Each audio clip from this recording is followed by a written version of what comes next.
The American President Joe Biden says that he welcomes these so-called humanitarian pauses.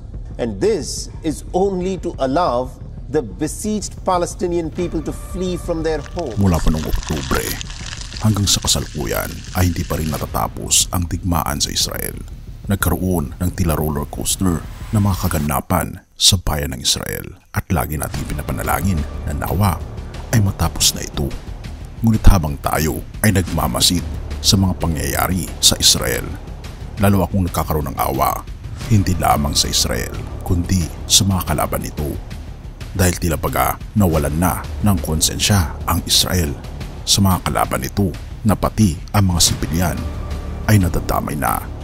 Lalong higit ka-update lamang sa isang balita na daang-daang mga pasyente mula sa Al-Shifa Hospital sa Gaza ang nanganganib ang buhay dahil sa kagawan ng Israel.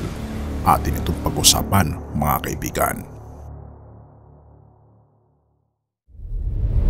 The daunting challenge facing Israeli troops. Underground walls to try 10,800 Palestinians. Israel is now reportedly considering flooding the underground tunnels of the militant group.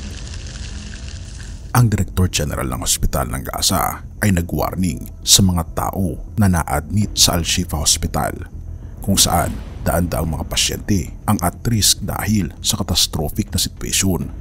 Ika pa ng Palestinian Minister ng Health na si May Al-Kaila, sinabi raw ng Israel na hindi niya pinapa-evacuate ang mga tao mula sa ospital. Instead, sila ay fino-force na lumabas ng ospital habang sila ay duguan, may sakit at hayaan silang mamatay sa mga daan.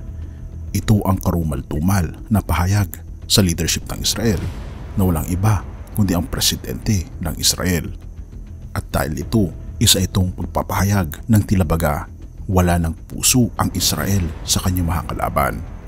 Humigit 11,100 na Palestinians na kasi ang napapatay ng Israel sa pag-atake nito sa Gaza mula pa noong October 7. Habang ang Israel ay umaabot na ng 1,200 ang mga namamatay sa kanila. At ang nakakalungkot pa nito, pati ang mga health workers ay nadadami na sa mga binobomba mga ospital dahil mahigit 100 na mga doktor at nurses at mga health workers ang napatay dahil sa digmaang ito. Hindi ba't foul dapat na ang mga hospital ay hindi dapat bombahin?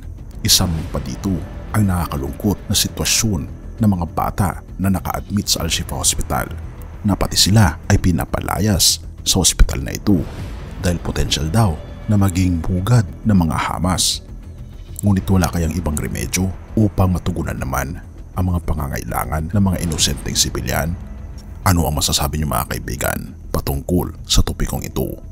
Nararapat kaya na tawaging mga anak ng Diyos ang bayan pa rin ng Israel ngayon kung wala na silang puso at kaluluwa? I-comment mo naman sa ibaba ang iyong kuro-kuro mga kaibigan. Salmo 145 verse 9. Panginoon, mabuti kayo sa lahat, nagmamalasakit kayo sa lahat ng inyong nilikha. Pasasalamatan kayo, Panginoon, ng lahat ng inyong nilikha. Pupurihin kayo ng inyong mga tapat na mamamayan. Mga kaibigan, ang lahat ng mga tao ay nilikha ng ating Panginoong Diyos at hindi lamang niya pinili ang bayan ng Israel bilang mga anak niya dahil walang favoritism ang ating Panginoong Diyos. Lahat ay pantay-pantay sa kanyang harapan. Kaya nga naman napakaliwanag sa Salmo 145 verse 9 na ang ating Panginoon ay nagmamalasakit sa lahat. Hindi ba't nararapat lamang na ipahayag natin ang pagmamalasakit din sa ating kapwa? Tayo'y manalangin. Ama naming banal mga pangyarihan naming Diyos, kami po'y lubos na nagpapasalamat sa inyo dahil kayo po Panginoon ang Diyos na wala pong pinipili.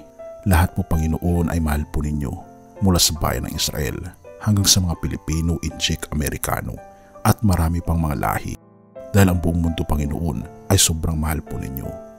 Nagkakaroon Panginoon ng matinding sitwasyon ngayon na ang akala po namin ay may mga iilan lamang na mga tao ang mahal po ninyo. Ngunit Panginoon, tulungan kami na maipahayag ang pagmamahal po namin sa inyo. Makita po namin Panginoon ang kahalagahan ng pakikipagkapwa-tao dahil binabanggit yung Panginoon na ang pinakamahalaga sa lahat ay ang pagmamahal sa aming kapwa at ang higit na pagmamahal po namin sa inyo sa pamagitan ng pagsunod sa inyong mga utos. Tulungan kami Panginoon na may pakita ang tunay na karakter ng aming Panginoong Jesucristo mula ngayon at magpakailanman, at patawarin po kami sa lahat ng aming pagkukulang at pagkakasala, at patuloy niyo pong alagaan ang mga kaibigan po naming naiipit sa mga kaguluhan ngayon sa Israel at sa Gaza. Patawarin po kami sa lahat ng aming pagkukulang at pagkakasala, pagkat ito ay aming samatiling sa matamis na pangalan ng aming Panginoong Hesus. Amen.